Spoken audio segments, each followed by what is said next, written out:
What if the very thing he's running from is the only thing that can save him? Let that sink in for a moment. The divine masculine, strong, logical, fiercely independent, spends half his life building walls, not realizing they're the very barriers keeping him from the love he secretly craves. Isn't that just like the universe? To make the path to union feel like a betrayal of everything he thought he knew about strength? Picture this: a man who spent years mastering control, who's learned to equate vulnerability with weakness, who's built an identity on being unshakable, suddenly finds himself unraveled by a connection he can't explain.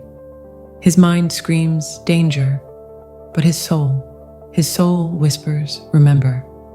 And so begins the most brutal, beautiful dismantling of his life. This isn't just a love story. This is a reckoning, a collision between who he thought he was and who he's always been beneath the armor. Every fear, every resistance, every moment he spends clinging to the shore is another wave pulling him deeper into the ocean of his own becoming. And here's the secret no one tells him up front. The pain isn't the price of love, it's the alchemy. The runner phase isn't abandonment, it's initiation. The silence isn't absence, it's the universe holding space for his transformation. So, if you've ever watched him struggle, if you've ever ached at his resistance, if you've ever wondered when he'll finally see what you've known all along, take heart. The divine masculine isn't lost, he's in labor, and rebirth, as it turns out, is a messy, magnificent, necessary business. Ready to understand the fire he walks through? Let's begin.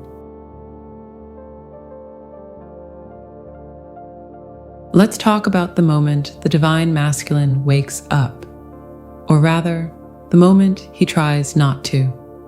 Because awakening isn't some gentle sunrise where he stretches, yawns, and thinks, "Ah, yes, my twin flame, of course." It's more like tripping over the universe's hidden tripwire and face planting directly into the truth. Picture this: a man, logical, grounded, maybe even a little stubborn, goes about his life thinking love is something you choose, something manageable, something that fits neatly into his 5-year plan. Then she appears, and suddenly his bones hum. His chest tightens in a way no rational explanation can fix. He dreams in symbols, hears whispers in silence, feels pulled by something beyond physics. And his first reaction? Absolutely not. Oh, how he resists, because what's more terrifying than love? Love that defies logic. Love that feels predestined. Love that doesn't ask for permission. It just is. And so, he does what any self-respecting masculine energy does when faced with the inexplicable. He intellectualizes it. This is just infatuation. It's trauma bonding. Maybe I need more protein. Anything to avoid the truth that his soul has already said yes, while his mind is still drafting a strongly worded objection. But the universe doesn't care about his spreadsheets. It'll send signs, repeated numbers, songs that follow him, dreams so vivid they bleed into daylight. It'll orchestrate coincidences so blatant they'd be laughable if they weren't so unnerving. Oh, you ran into her again in a city of millions. How quirky. And still, he might cling to denial like a life raft until the day the raft sinks. That's when the real pain starts. Not the pain of love, but the pain of knowing and refusing to know. The agony of being split between the self he thought he was and the self his soul insists he must become. It's like trying to hold two opposing magnets together, exhausting, futile, and eventually laughable. Here's the secret. The divine masculine's resistance, it's part of the dance. The more he fights, the more he's already in it. Every doubt, every frantic Google search at 3 a.m. Can you feel someone's emotions from a distance? Every time he tries to date someone else just to check if the pull fades, it's all proof. Proof that this isn't ordinary. Proof that he's being rewired. And one day, when he's tired of running in circles, he'll pause. Maybe in a quiet moment, maybe mid-argument with himself in the shower, and it'll hit him. What if I just stop fighting this? That's the moment the first layer of pain cracks open, not to break him, but to reveal him.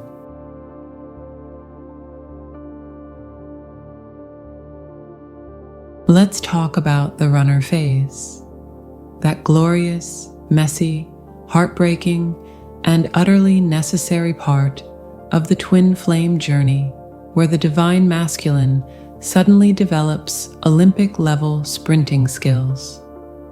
1 minute, he's looking at you like you're the answer to a prayer he didn't even know he whispered. The next, poof, gone, vanished. Like a magician who just realized the trick requires actual vulnerability. And here's the thing, he doesn't even want to run, not really. But the moment the connection gets too real, too deep, too inescapably divine, his survival instincts kick in like a startled deer in headlights. Must, escape, feels, why does he run? Oh, let me count the ways. Maybe it's because love this real feels like standing naked in a thunderstorm, exhilarating and terrifying all at once. Maybe it's because his entire life he's been taught that strength means control. And what is a twin flame if not the ultimate surrender? Or maybe, just maybe, it's because looking into your eyes feels like staring into a mirror that shows all of him, not just the polished, presentable bits. And that's terrifying. So he bolts. He distracts himself with work, with other people, with anything that lets him pretend he's not carrying your soul in his chest like a second heartbeat. He'll tell himself he's being rational, that this is too much too soon, that he's just not ready. And hey, maybe some of that's even true. But beneath it all, he's running from the one thing he actually wants. Here's the beautiful, frustrating irony. The more he runs, the louder the universe gets. Synchronicities turn into full-blown billboards. Oh, her name again? On a license plate? Seriously? Dreams get more vivid. The emptiness of life without you starts to feel less like freedom and more like a self-imposed exile. And then, if he's lucky, he hits the wall. You know the one. The moment when he realizes he's not running from you, but toward himself. The moment when the pain of avoidance finally outweighs the fear of surrender. The moment when he stops asking, why does this hurt so much? And starts asking, what if I just stayed? The punchline?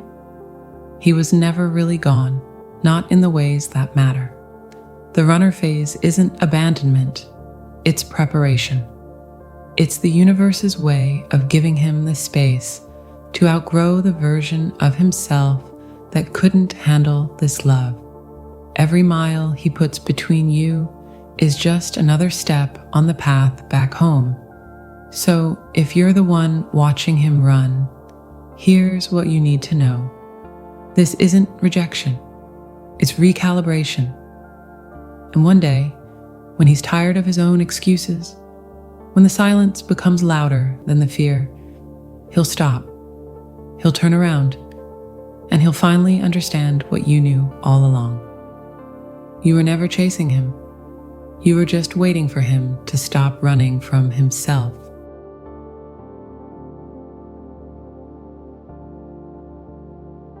Let's talk about the silence. That vast, echoing, maddening silence that stretches between you and him when the divine masculine is in separation mode. It's not just any silence, it's the kind that hums, the kind that follows you into crowded rooms and lingers in the spaces between your thoughts, the kind that makes you wonder if you imagined the whole connection in the first place. And here's the cosmic joke. He feels it too. Oh, he'll play it cool.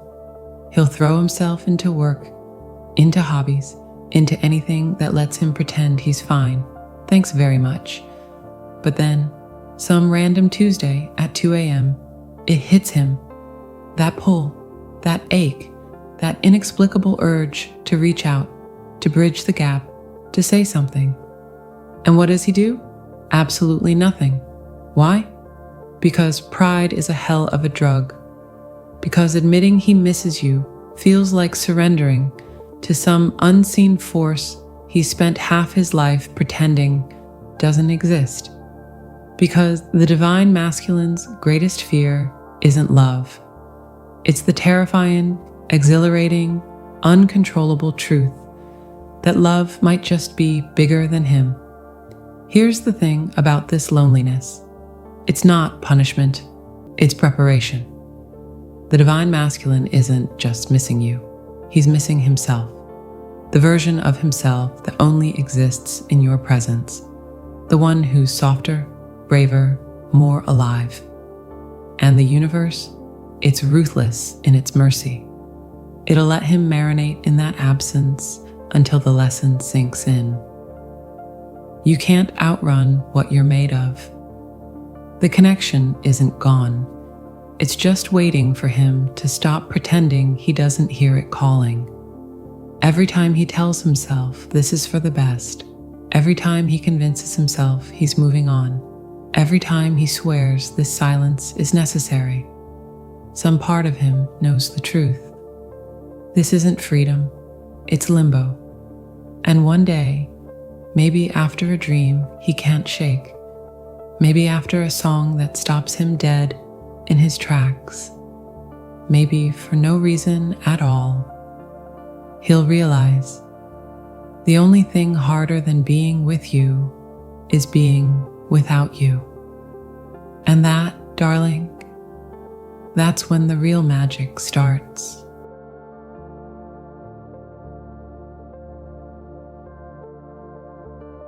Let's talk about the moment the divine masculine stares into the abyss of unconditional love, and the abyss stares back, whispering, "You don't have to earn this." That's when the real terror sets in. You'd think after all the running, the resisting, the existential wrestling matches with his own soul, he'd be relieved to finally surrender to love. But no. Now comes the hardest part, accepting it. Because here's the cruel irony. He spent his whole life believing love was something to achieve, something to deserve, something doled out in careful portions based on how well he performed. And then you show up. You, with your endless patience. You, with your refusal to play by the old rules.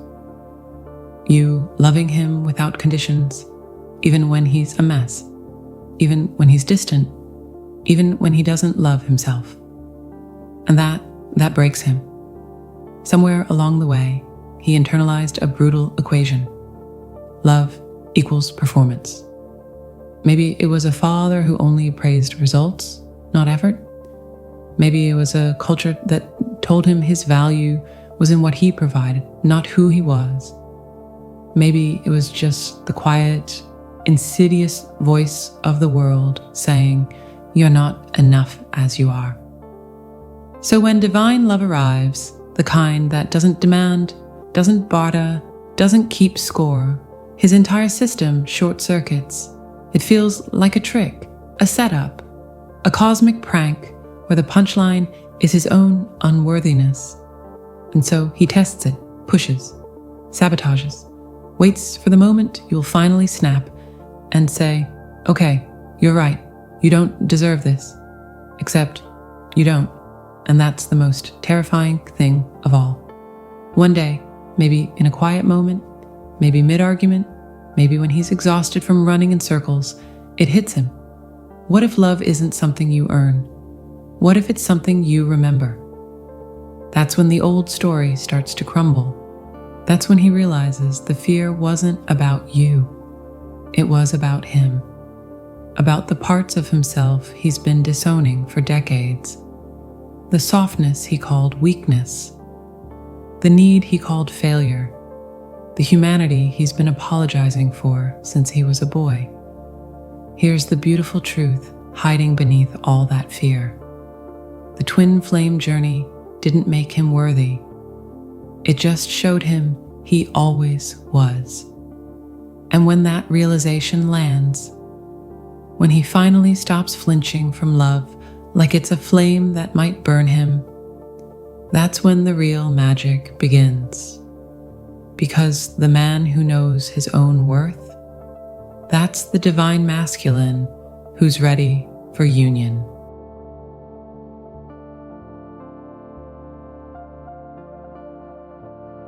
You ever watch a caterpillar spin itself into a cocoon? All that messy, awkward struggle, only to emerge as something entirely new? That's the divine masculine at this stage, except instead of a chrysalis, he's been wrapped in his own resistance, his fear, his stubborn refusal to believe that love could actually be this simple. And then, crack, something gives. This isn't just growth. This is metamorphosis. The man who once armored himself in logic, in control, in emotional distance, now finds those old defenses don't fit anymore. They chafe. They suffocate. They feel like someone else's skin. And so, piece by piece, he sheds them. The ego that told him vulnerability was weakness. Gone. The fear that kept him 1 foot out the door. Dissolved. The stories he inherited about what a real man should be. Burned to ash in the fire of his own becoming. What's left is raw, tender, real. And for the first time in his life, he doesn't flinch from it. Here's the secret no one tells you about rebirth. It doesn't happen in some grand cinematic moment. No lightning strikes, no choirs of angels, just an ordinary Tuesday when he wakes up and realizes, he doesn't recognize the man he used to be. The man who ran from love now chooses it. The man who feared depth now dives in. The man who built walls now tears them down, brick by brick, with his own bare hands. Not because he has to, because he wants to. And then he sees you, really sees you. Not as a mirror, not as a missing piece, but as whole as he's learned to be. And that's when he understands. This was never about completing each other. It was about remembering each other.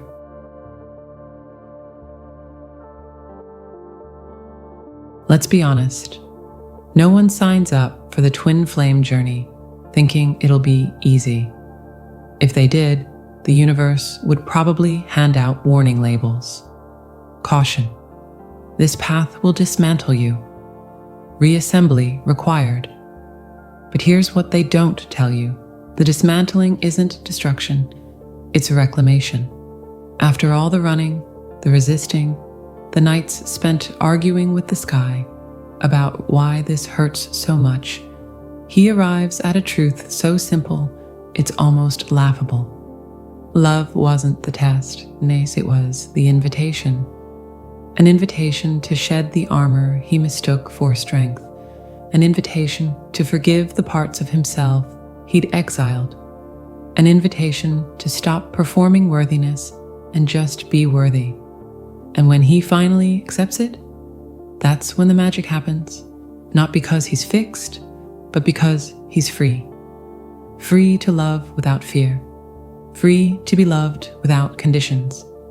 Free to stand in his power and his softness without apology.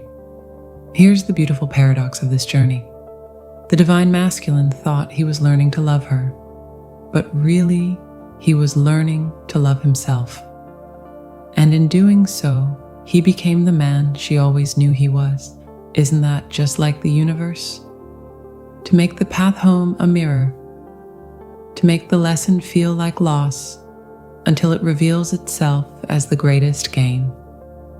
So if you're reading this, whether you're the one who waited, the one who ran, or the one still untangling the knots of your own becoming, know this: the pain wasn't punishment.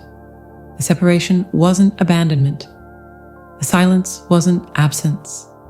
It was all just love in its most relentless, refiner's fire form. And now comes the good part. The part where he gets to love you consciously. The part where you get to be loved fully. The part where the universe leans back, smiles, and whispers, "See, I told you it'd be worth it."